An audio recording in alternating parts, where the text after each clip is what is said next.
Thank you so much. I was just alerting our viewers online that we are on so that they can tune, because this is a topic of very much importance. Okay.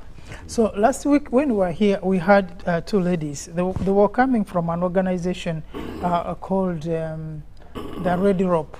Yeah. Now, the Red Rope is an Indian association, and they were also talking to us and they were, with the viewers about what has happened to Africans who have found themselves in this trade, specifically in India. They were also saying that, of course, we know Indians as very guarded people. They interact less with, especially the blacks. We can say they are not very accommodative when it comes to blacks. And we're wondering if women are being trafficked for sex purposes into India, then who is buying these women? But again, these ladies, when we were having a discussion the other week, they told us, no, there's also those who are trafficking these Africans are Africans themselves. And those who are buying Africans are the Africans. The consumers are also Africans. So it is African trafficking Africans for sex trade with Africans elsewhere. So that is what happened. Now, let's share your experience in this. The time you have worked with all this organization is in trying to help women, and of course I guess also men, who have been tricked, or who have been, because we are now also learning that those who take themselves. But how complicated is this business? Well, I think I need to let people know that human trafficking started way back, and every day human trafficking changes. Like, let me say, traffickers changes trends, because what you see, the more strict people become in different countries, the more the more traffickers change the trends. When you look at, let's talk about India. We all well know that India, there's no jobs for blacks or for Africans per se. Sure. Apart from those actually professional jobs that the Indians cannot do. And we all know that Indians, at least they are at that advanced level in many things. So right now what is trending is that many Ugandans have become agents again in other countries. That person was a victim, but when they get there and they get experience on how to do things, then they join Nigerians and Ghanaians. I was in Ghana and we had a discussion of the same, where in fact we were talking about profiling these traffickers all over the world. And we talked about not only Ghanaians or Nigerians, but what in this particular business of trafficking in India.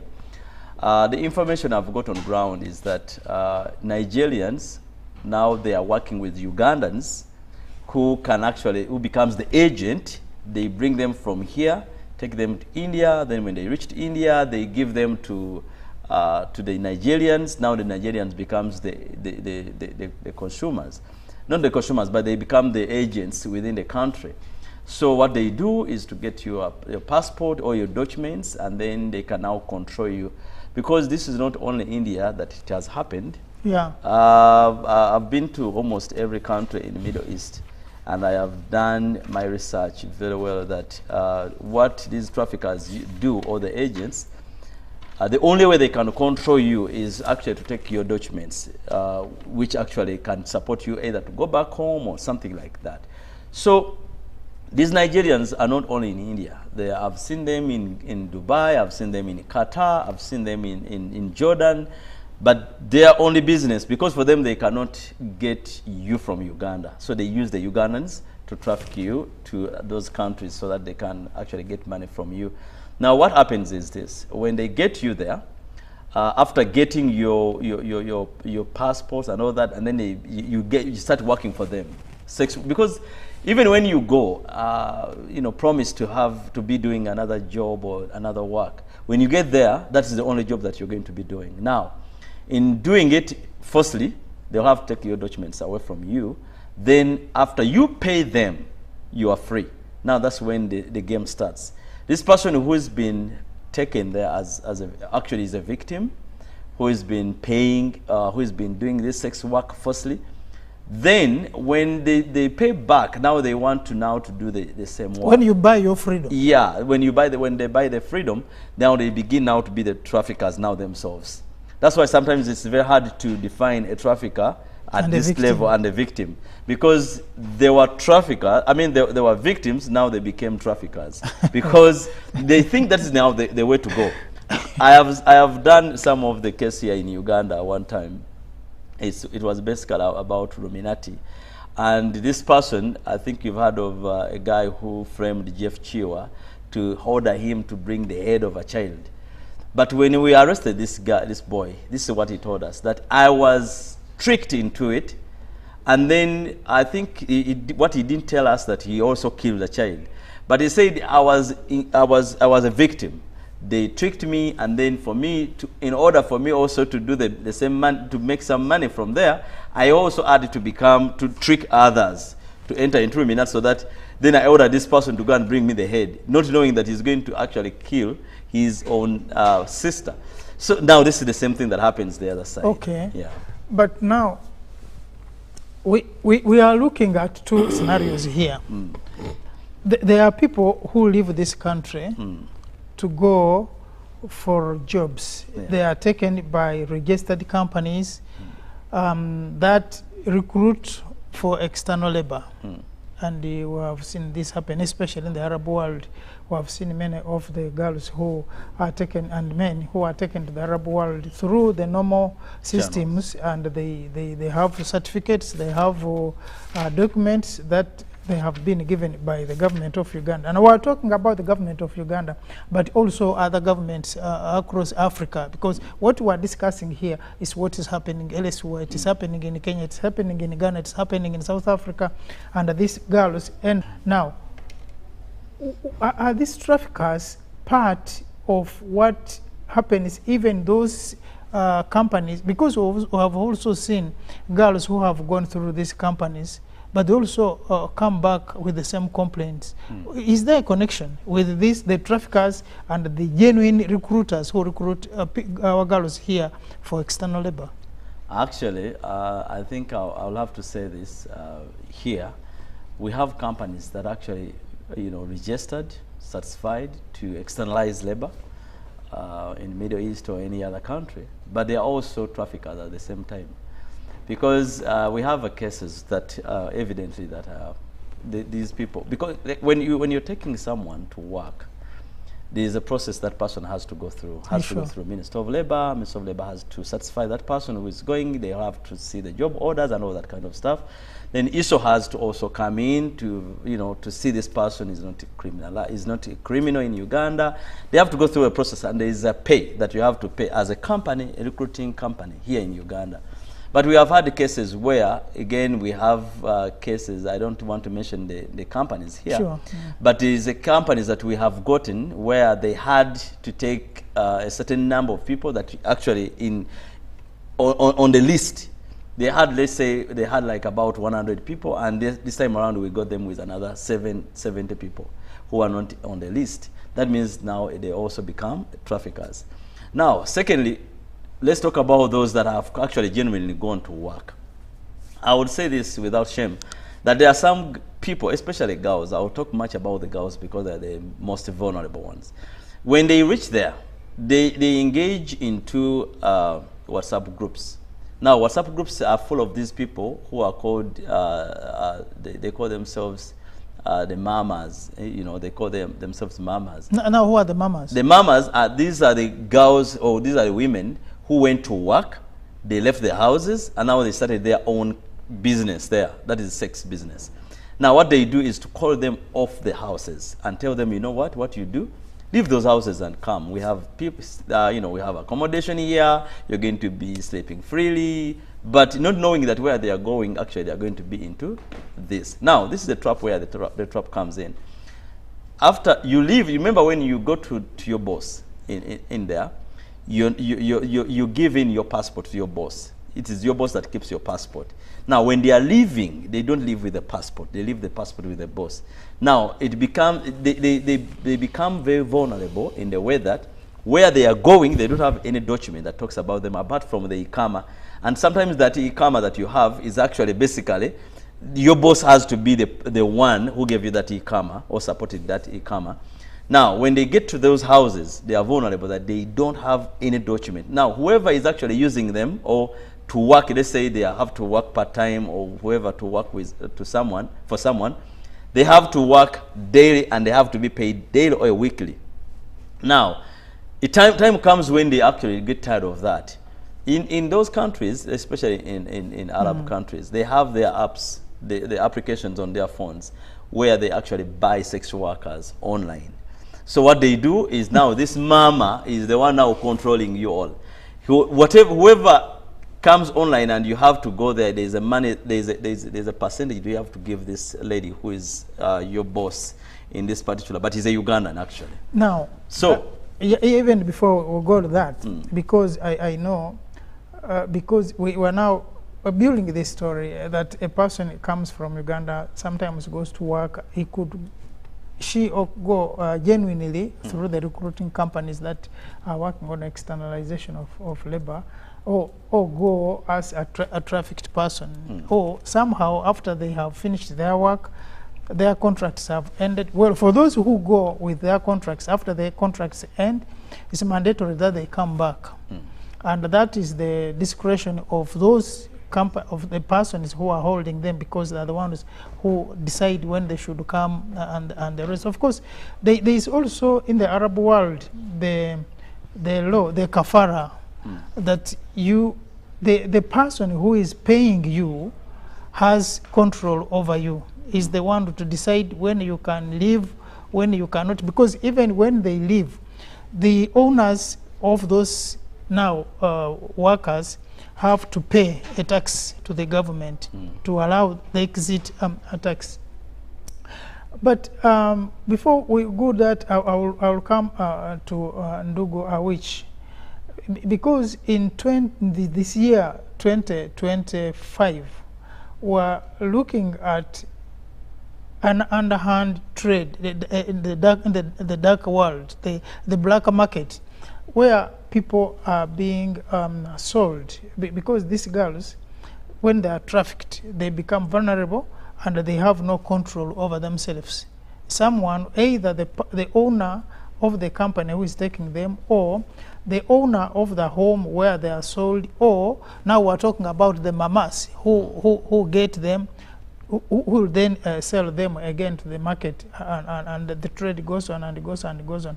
But I'm sure, and I know, Council, which there are laws that govern the humans and the management of humans, be them in labor or be them as citizens of the world. How can we relate this with this trade? Might just say a darker world trade. Is it possible that this trade can be brought to the light? Do we have something that can, a legal instrument that can work around this trade? Of course, they are legal instruments, but greeting to our viewers, good morning. Now, I first wanted us to make our viewers appreciate this talk on a Pan-African program. The importance for our viewers is that trafficking, Africans take a bigger share, and therefore the value of having it in a Pan-African debate. Yeah. It is estimated that 3.7 million Africans are in forced labor or slavery at the moment. 3.7 million. Even if you look at United States, unfortunately, which you would expect an ideal or a dream world, because there is also trafficking in United States inside. The data in United States show that a bigger percentage, actually 90% of trafficked people inside the United States are also blacks. Unfortunately, I don't So know. you just wonder what What happens to the black how we person? have come to this situation. So you can see the importance of having this talk on a Pan-African. That even in African continent, the problem, the trafficking proportion affects Africans at the global level. Yeah. But even within United States, the intra-trafficking within United States. In fact, the data I have shows state by state, not the entire United States, but even state by state. Within, yes. The 52 states of United States. You also find blacks are the victims. And therefore, I want viewers to know that we are rightly here on this topic. Of course, at some point we shall talk the effect, but the effect is nearly clear. It brings torture to the victims, to psychological torture. It even diverts economic resources. For example, Sure. in Uganda, you are supposed to be engaging in a money for agriculture, but you find yourself, as a government, you are diverting yourself to that. You find it results to stigmatization, for example.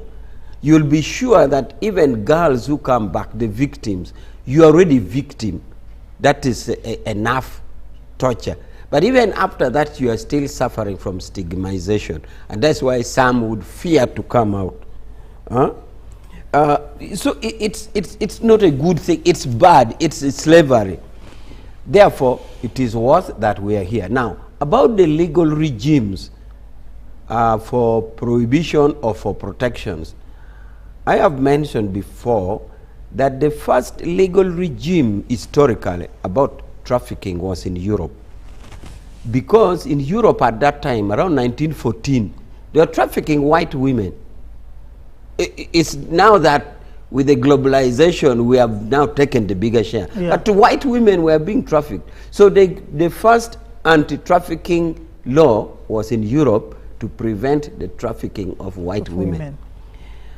But like we have talked to many things about the labor externalization.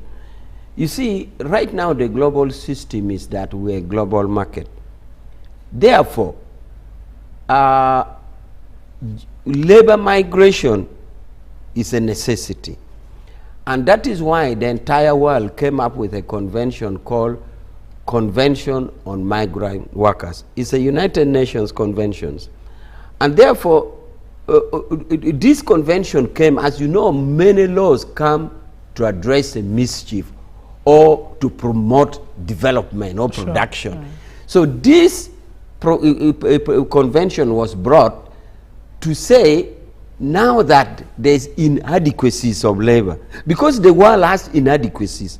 For example, in Germany, people are very old. If you go to a bus, the youngest person in a bus is 65 years. Meaning, therefore, they have lack of labor for the young. And this would mean even nurses in the hospitals and everything. So therefore, the world said, let's have a law to govern this labor movement. I'm emphasizing this because some people think the labor movement is only in Uganda. Exactly. Because NRM has failed to give jobs. No. In contributing to international labor migration, Uganda contributes a very small percentage, not even more than Kenya, not even more than Tanzania. Therefore, this is a global trend. It's not an NRM inefficiency. And therefore, for example, a country like Philippines sends 11 million nurses abroad.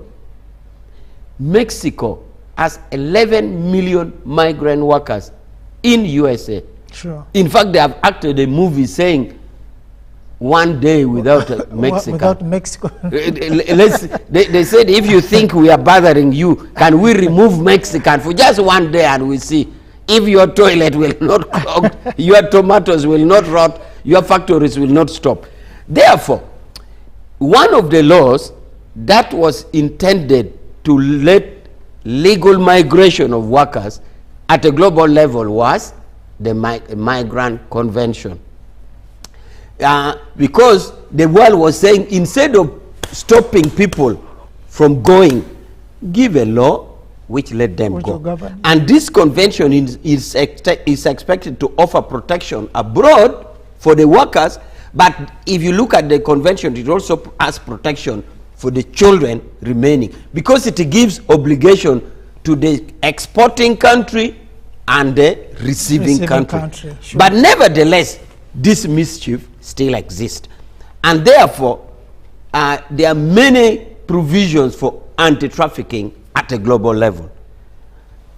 Many organizations, many laws are there in place, but even at national legislation in Uganda and many other countries, it is there. In fact, not only does it stop in parliaments enacting the law, as I mentioned, is that it even a national action plan. And it's supposed to be having this national action plan with all the stakeholders, including police, with a department in charge, and also actors like him, who are supposed to be trained and facilitated. Okay. So therefore, legally, the laws are there, the institutions are there, but the challenge still goes on. The issue now is, how does this challenge pass out or pass through the fingers of the state with all the intending policies? The networks. Now, we come back to you, because we are now looking at that there are instruments, there are laws that can govern this exploitation of labor, that can protect people from being exploited, they can protect people from being trafficked. But you're also coming to a point that it is also possible that people are trafficking themselves, or those who have been trafficked are now part of the network. Yeah. Well, I think Council just said it well, that the law is there. Now, I think I used to be one of the people that thought that probably it is the government's job to actually make sure that these people are safe the other side. But until when the president actually called all of us, and we made what we called Foundation of Joint Migrant Workers. This migrant workers is actually one of their mandate is going to be to profile those people, because usually we had a challenge that when these people go out there, the embassies are not actually in a position even to protect those people, much as there are embassies in some countries like Saudi. Because Saudi is so big, I think it is, Uganda is in Saudi about 4 or 5. So when you look at how the size of Saudi, the embassy, the geographical size, the embassy really cannot really manage the whole thing. So the president ordered that we should have a foundation that is going to basically work on monitoring and working on the issues within the migrant sector, the migrant workers sector, while they are outside there. And I want to thank the president for that initiative, because it was not actually, it was our idea. We thought it would work, but at least he gave us the morale to move forward. And at the moment, as I can say, those some of those challenges which are still there are going to be worked on. As a foundation, we are going to put our focal people in every country. Like in Saudi, we'll have more than 4 people who are going to be there, paid by this foundation, which is under the office of the president. And we starting actually this very month, we are going to be putting out to these people. We are going to do the assessment, who actually does this, who doing it, when they do it, where they do it. We are going to have all this report be given to the president. Okay, but while you do that, the people you are trying to help, how cooperative are they? You know, it's very hard sometimes to say, but the thing is, some of these people that we want to help, they don't want to be helped. But we are going to force them to be helped by force. Because in doing this, we are trying also to bring out the image of the country. Because those people, I would tell you this, many of these people who are abusing the country, they are not abusing it because they don't want it, but because they are now desperate. They have gone there and they have done their work, and they have gone to, they have joined into other groups. Now, in order for them to justify their challenges there, they start now abusing the country. You know, for me, I used to be very much on TV, and I was talking about many issues, but until when, now that I'm into this, now I see the challenge. So, people who we help, in many cases, like I told you, I was in Oman, and I went to a certain group of people, Ugandans, and I asked them, in fact, I paid tickets, I think about 3 tickets of some of the girls I found on the streets. But some of them, I told them, if I offer you a ticket, can you go back to Uganda? They said no. And yet, when you look at them, they are not good. They are not, some of them, they are not well. But they are saying, now, if I go to Uganda to do what? For instance, I went to Kenya, I think 2019, where I rescued about 96 girls. And when I brought these girls, before even I brought them back to Uganda, they asked me, Alex, you're taking us to Uganda, they are Kalamajong girls. Because by then, those Kalamajong girls, if you heard of those cases. So what were the Kalamajong girls doing in Kenya? Yeah, basically, these girls, they were being used by the Somalis. Now, the Somalis used to take them through the aeroplane. There's an aeroplane that takes marijuana in Somalia. So they used to go with them when they are taking those things. So some of them, actually, they came back pregnant from there. These people used to take them, impregnate them, and then send them back to Kenya. So when I was talking to that former attaché, is called AIGP, John Nduguse, right now is retired, we had a discussion in Nairobi, and I told them that before you know it, we are going to have the Al-Qaedas who were actually born with our own Ugandans, because these are the people that are being taken to Somalia, get pregnant, and then they take them back they bring them back to Kenya. At the end of the day, they follow them up. So usually they told me, Alex, we are here in Kenya and we are earning money. We are looking after our families. Why do you have to take us back to Uganda? And I had that question was genuine, because when you look at the reason why we were bringing them back to Uganda, we thought we were actually helping them. But for them, they are seeing us as if we are torturing them in bringing them back to Uganda, because the push factor has not been worked on. Until when we had to talk to the government, and I told the government that you people, much as we are bringing these people back to Uganda, but what are they going to do in Uganda? Because first of all, when you go to Karamoja, some of you who have been there, it's like another country within the country, where you find someone, they are still in the old ages where they are even naked, they move naked. So back to the point, you ask a question, are these people, how cooperative are they? Some of them are cooperative, some of them they don't, because they don't know why we have actually to help them. Even like I said, when you bring them to Uganda, they will ask you a question, what am I doing in Uganda? I don't have a job, I'm a single mother. The majority of these girls that are going abroad to work, especially in Middle East countries, in China, in Asia countries, China, India, those, you know, other countries, let me say, in Asia countries and Middle East countries, they are single mothers. So when you look at, when you tell them to bring them back to Uganda, they will ask you one question: what are you offering me when I go back to Uganda? Okay. Honestly, none. Now, when you interact with these so-called mamas, especially in the Saudis and the Arab world, are the governments where they are operating recognizing them? How do they do the business? No, these people now, I would categorize them as criminals.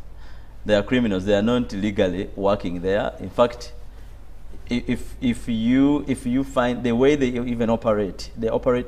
Actually, let me give you this. These mamas have all the right paperwork to stay in those countries. Probably they use the people within the country to get them the visa that actually, you know, gives them powers to stay in the country for a long time. So now these are, for them, they are legally in the country, but what they are doing is not illegal. They are doing it in corridors. That's why I told you that many of them, they don't even allow these girls to move out during day. They only allow them to move out during night, because that's the work they are going to do. It's basically for, in most cases, they are night jobs. Now, for instance, I met one of them here in Uganda. She's staying somewhere in Kampala here. I met her, and she's one of the people who are staying in Jordan, and she was selling her fellow girls, Ugandans. Now, we were actually together in a conversation, and she got a call that these girls have been arrested.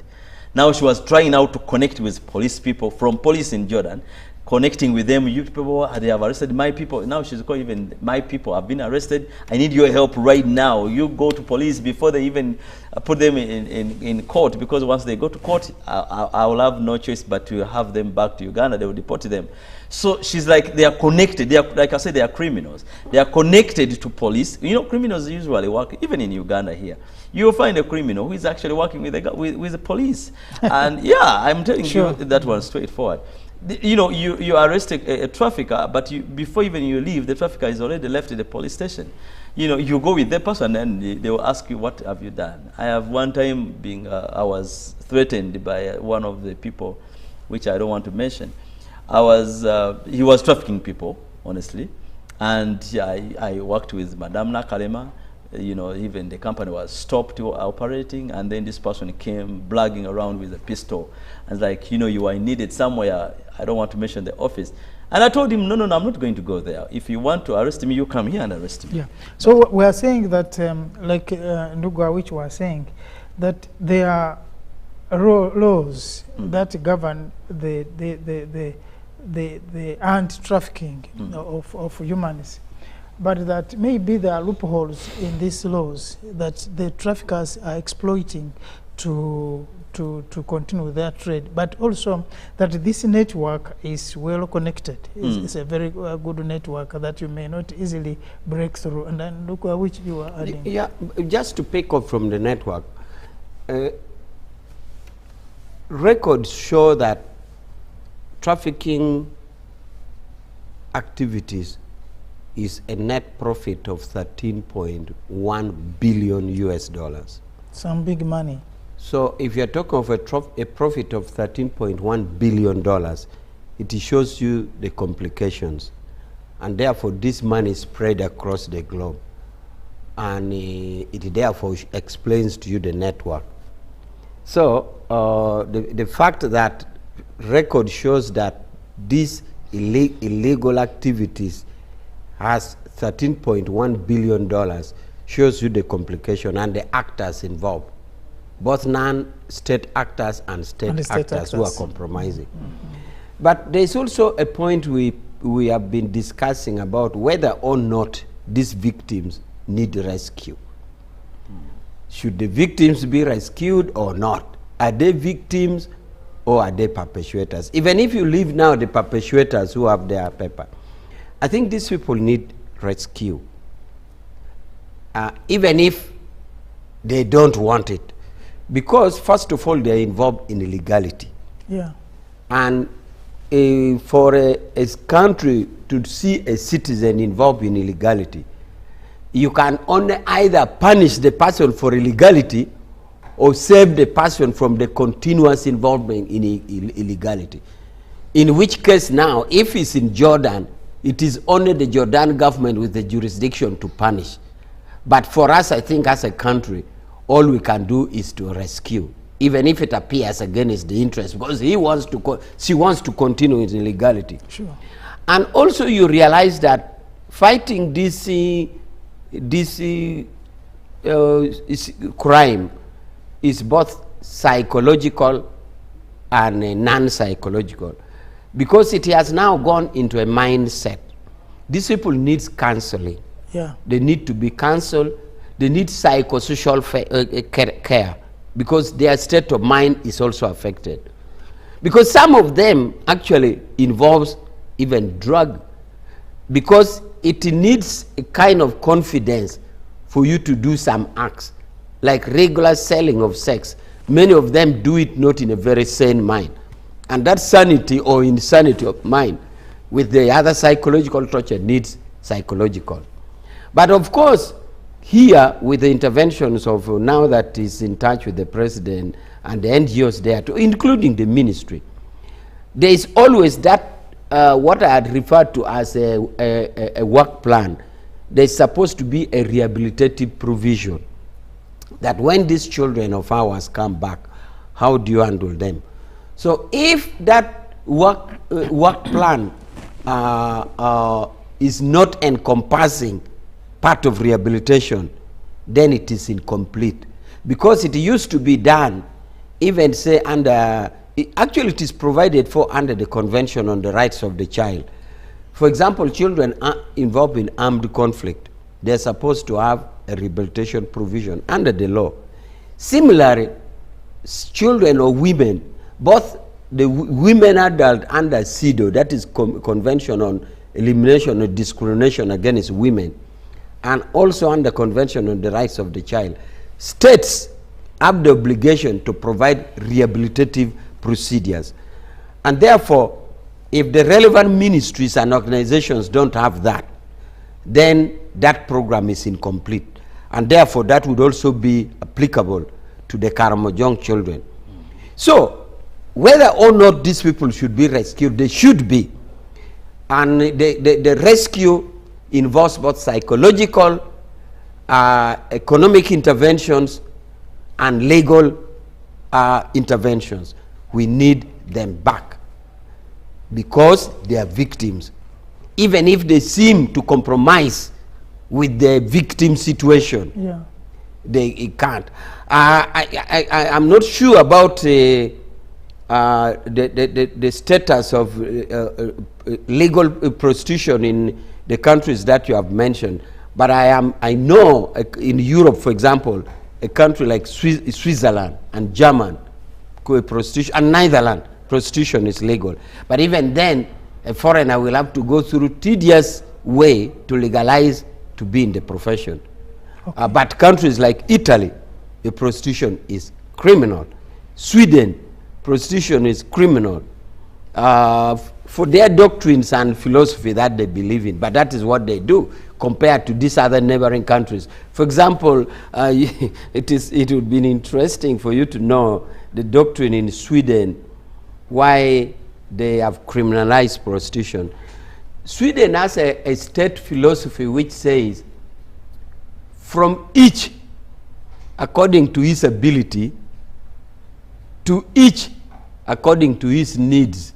The pride that they are such a developed country that even if you produce little, that is from you, but you should eat as much as you want. As you want.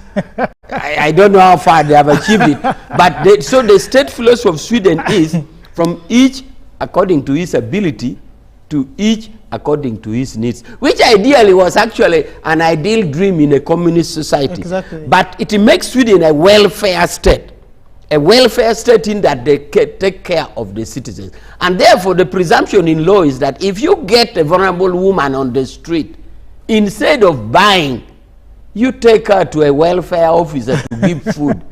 And therefore, for them, they criminalize the buyer. Instead of the seller. Not the seller. Because you, the seller, who is believed to be of sound mind, you find a lady on the street, Who is vulnerable. pick her, take her to a welfare officer who will give her food. Because for them, the state philosophy is from each according to his ability, to each according to his needs. That is the state philosophy of Sweden. How are these girls living, especially in the Arab world? What type of life are they living? These girls, everyone lives his own way. Depending on actually in which country that person lives in. But at least I've been to most of these countries, and I know. So more of them, some of them actually are doing well. Okay. Very well. I met one girl in particular. She was staying in a flat. Could you be aware if prostitution in a crime is in Saudi Arabia? Yeah, of course. It is a crime. It's a crime, but they do it. Like in Italy and Sweden. Yeah, even in this. In fact, it's about Emirates. About Emirates, it's also a crime. Yeah, it's a crime. You're not allowed to do it. So they have criminalized it. Yes, but they do it anyway. Yeah, it's okay. So these people, you find a one girl that I found. She was staying in Oman, but she was as if she's in London. Her living condition was on a higher level. That she had everything that you needed, not even in Uganda. Like if I compare to Uganda, she would be staying in Kololo or Munyonyo, for say. And that woman, she told me, Alex, I cannot go back to Uganda. To do what? I get whatever I want. I have built houses in Uganda, I've built apartments in Uganda from sex work. So for her now bring her back, it becomes nearly impossible. So we can also say that some of these victims are comfortable. They are comfortable with what they are doing because now it was a challenge in the first place. Now it's the phenomena. It's like something good for them to do. I will tell you about, like you said, these people, you ask a question if these people actually are willing to come back. Yes, some of them are willing to come back. Look at the Myanmar case. The Myanmar case, we had a case where, in fact, I was the one initiated that case to everyone to know the case. After the mother called me and told me, Alex, there is my son is in Myanmar. He went to work, and now they reached there. They are torturing them. They have to scam people. That case originated from Masaka. So I told the woman to come. I was busy, and I gave one of my colleagues to take that lady to said headquarters. That's how we started. But now, after bringing back the bunch of people who actually narrated a story that it was really too bad. Many people, they could kill them when you were seeing. They could, pierce them. Still, after 2 weeks, another bunch left. So Different going from back. another different. And yet these things were aired on TVs and everywhere, on radios. But now, after 2 weeks, these people are hearing these things are happening in Myanmar. Another bunch left. When I went to Nigeria, I was in Nigeria, and I was talking about that case in a conference, and they told me, no, we have even another people who left actually here. They left to Myanmar, and they are there tortured. I went to Ghana. I was still in a conference, and they told me, no, it's happening. We have even others who left to Myanmar. What am I trying to tell you? You're even saying that today as we are speaking, yeah, there are others who are going actually, somewhere. yes, they're actually planning to go. And I told people that always read the red flag. Like when you're planning to go, don't just give yourself in. Because for me, I would say that some of them actually engineers their trafficking process. Because someone is telling you not to even tell anyone. Why? That when you're going out, you don't tell people that you're leaving the country. People are jealous of you, blah, blah, blah, blah. That means that this person actually is trafficking. You take your time to go to and inquire from Minister of Labor, go to Interpol, go to Foreign Affairs. That information is there. That is manipulation. Yeah, I can tell you, I went to Dubai one day, and I went to Saudi part, where I went and I was trying to do a documentary on human trafficking. Now, when I reached there, I went to a certain market. It's a market, actually. There in these shops, they don't sell even water. Now, it's full of, there are many shops on the low, and when you reach there, we ask them, I want to buy, we are planning, I had a white person who presented himself as an investor in Dubai, and we told these people, the Arabs, that we are buying these people. We made sure that we tell them what we want them for. And we told them, these people, that we want people to buy these girls for sex. They are going to be working in our hotel as sex workers. And we started to give the description of how... Are you saying you went to a shop? No, these shops are basically selling girls. A shop, a supermarket for girls? Like, they are shops, but for girls. They are selling girls. They're not selling water, you said. No, they are not selling water. But when you see, it's a street, like we go on the street like William Street. It's a street of shops, or kind of offices. And where are these girls coming from? From Uganda. And now I told these people that I spoke, and I told them that I want girls to take for sex. They're going to be serving our customers who come to the hotel.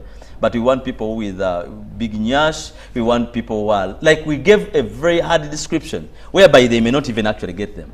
Now we could see now drones coming to bring us girls, and we are like, we are picking only one. And then that drone goes back and bring another one. And then we say, this one we don't want any of them. They take them back. Now what stops the process, that among them that came, one knew me. I had rescued her before, and then she saw me, like. So you rescued her, and then she went back? And then she went back, and then now she's in this category. So she told me, Alex, and I'm like, no. Who are you talking about? I don't think you know me, because I wanted to cover my image from there. So we left, and then we got we bought actually 2 of them. We take them to the hotel, and we spoke to them to give us more information. And these 2 told us that, no, we are actually many. they were just picking us the good ones, like the people who look good, like those with To big meet ears. your description. Yeah, to meet the description. Gentlemen now and these viewer girls, out there, because this can't finish this discussion today. Yeah. We'll be continuing this discussion for a number of episodes, because definitely we want you, the person, the parent, the child, because any family can fall victim to this vice. So we need you to have this information that these things are happening now, even as we speak. But it's important for the family to know that if someone is to leave the family, there must be information where they are going, because then your girl or boy will end up in a supermarket somewhere. Today we're talking about girls, but we shall have time to talk about how men have ended up in this vice. And Ndugu, which you'll make your remark. Yeah, my closing remark is that this. we have mentioned incidences of isolated people who appear successful. I don't want it to be overshadowed by our viewers to think this is a good thing. It's a terrible, heinous crime that affects your life, affects the whole country. Please, we should be very protective against being trafficked. So I just want to make that emphasis, that even one isolated cases who appears, like he gave the example, please, viewers, this is a big crime, a big connected, organized crime around the world, intended to make you suffer, like the case of Myanmar. Yeah. So please be on the watch and don't be manipulated by saying keep quiet. That is to psychologically torture you, not to expose, and maybe it will be discovered. Yeah, there are people who cannot even speak about it. We will, next time when we meet, because time has gone, look at the consequences, because I'm sure there are girls who have ended up dead in this process, and of course there are a number who have also been the essential parts of the body, including the kidneys, removed and sold. But you can have a closing shot on that. Yeah, maybe for me, I would just give our viewers to know, especially men that we've not very much talked about, to be aware of those people when you're traveling who tells you that, you know, keep my bag for me, you know, I have a big bag and now you can take that for me. Those people actually are giving you drugs, and they want you to be caught so that they can go with a big bunch of it. Just give me 1 minute to give you that scenario where men have been caught in different countries, in Qatar, in Dubai, and every other country. In that case, I gave it to Interpol, where someone is actually trafficking drugs. But now when they get to the airport, they will give you a bag of a small part of it, because they know how to actually sneak that drug away from the security.